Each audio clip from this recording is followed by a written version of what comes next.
the country is just run by one psychopath dictator. If you don't want to send your daughter to pleasure squad, it shows that you have a low loyalty to the regime. Or let's kill the older guys who does the thing, something that I don't like personally.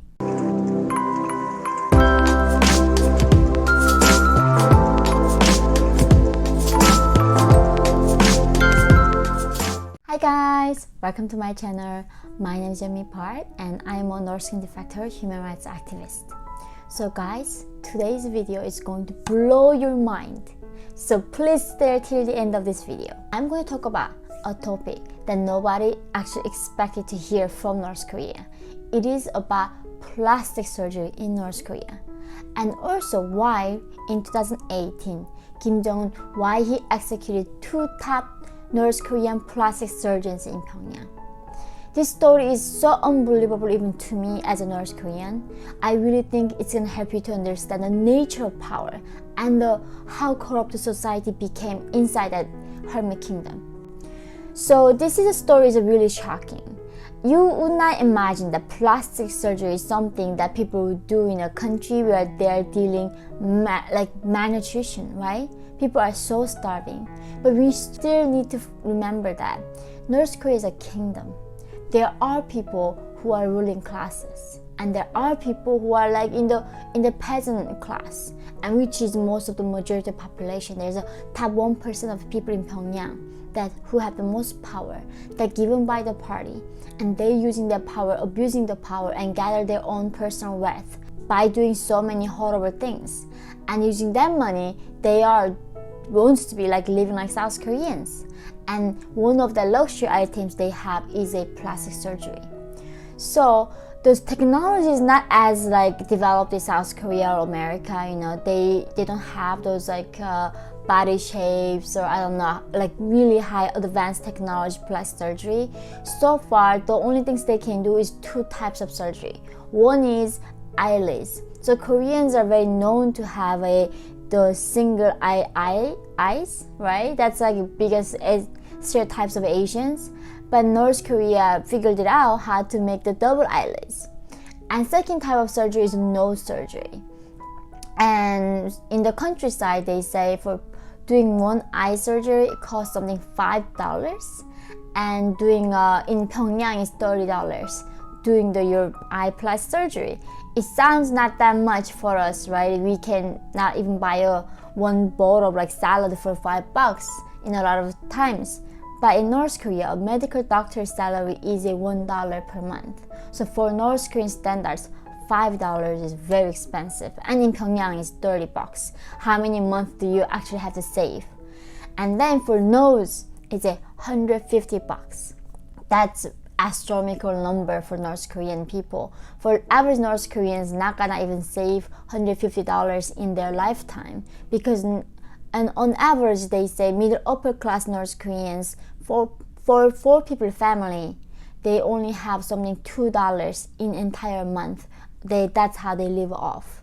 So as you can see with these numbers, the plastic surgery was only afforded by rich people who among the elites. It wasn't something that normal people could afford in the countryside, especially the nose surgeries that is costing more than $100. That would be very hard. And out of nowhere, Kim Jong-Un launched this national campaign in 2018 and saying how plastic surgery is evil. And then he started gathering these girls who done their eyelid surgery in Pyongyang and gathered them together. It was like another cultural revolution, you know, putting them together and let them criticized by people, and they have to go in the stadium and criticize themselves and how they were corrupt, how they were not pure revolutionaries, how they were not pure socialists. And then he was launching this campaign. Then he suddenly was asking people, like, you know, if there's any people who got affected by these plastic surgeons, like, let the party know. So people had to force to come, you know, to send a complaint to the party about these top surgeons in Pyongyang who were like the legend in Pyongyang. So that's one of the guy was Woo Jae-young, and the other guy was Kang Wook. Supposedly he was married to a very top North Korean actress. And these two guys, suddenly in 2018, Kim Jong-un put them in a big public place and execute them. And there are top other plastic surgeons that he sent them to concentration camp. And it is quite an extreme response to doctors why the regime going this far. The reason is because Kim Jong-un, he does not want to go too far to select when he takes the pleasure squad members for himself. So basically, in North Korea, I've been talking about pleasure squad, how prevalent this thing is. You know, every district in North Korea, the officers get a quota from the party. They need to select these girls who are tall and beautiful, and then they have to send them to Pyongyang and then be doing unimaginable things for these party members and Kim Jong-un, the dictator. And among this process, and somehow Kim Jong-un didn't want the girls to have the plastic surgery. And then he was thinking, if the surgeons are so good and he cannot really tell himself who got the surgery, then he's like, it's too much work for us to process that. And therefore, let's kill the older guys who does the thing, something that I don't like personally. This is the end of ego, like the sociopath level that I cannot even comprehend, because he personally does not want to sleep with the girls who had the plastic surgery. Therefore, he's gonna kill all the doctors who knows how to make a plastic surgery, and then put all those girls be punished for that. So now, really nobody can get plastic surgery in North Korea. And it's really sad because there's no liberty, there's no freedom for nothing the North Korean youth can choose to do. They are not allowed to wear jeans. They are not allowed to sing songs they want to do. They are not allowed to watch movies. They are not allowed to read books. There's nothing that people can choose to do other than accepting orders from a dictator.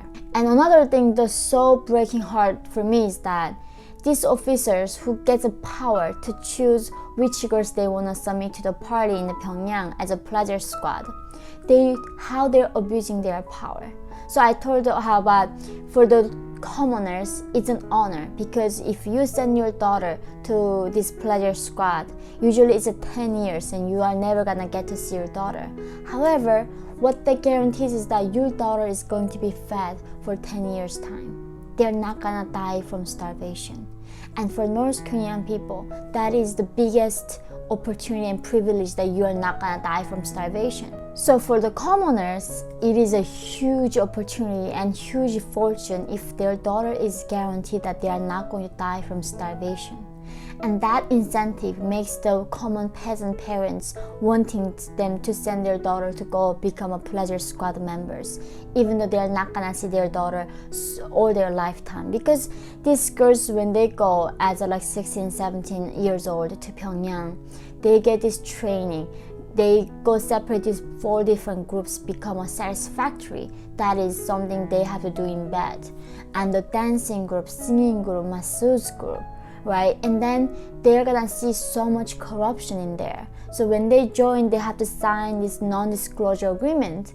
And after they are serving the party in their youth, they cannot come back to their parents and then join with the commoners. They have to be still separated from the commoner because they sin too much.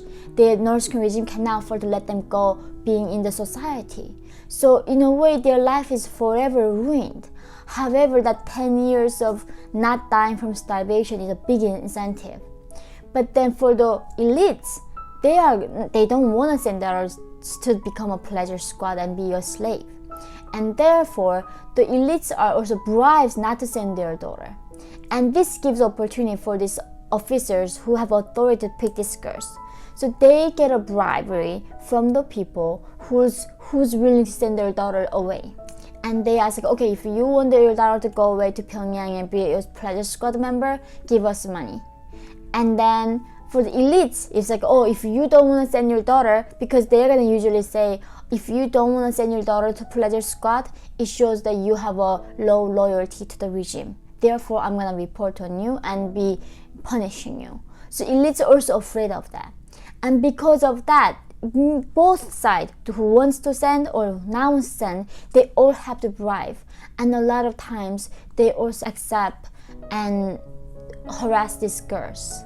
And then because of that, there's so much prevalent harassment and abuse of women in North Korea right now with the system.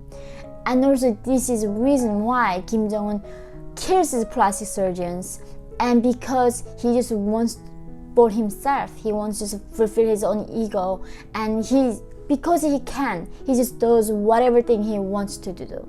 I just wanted to show you that how unbelievably twisted the North Korean system and society became under this dictatorship.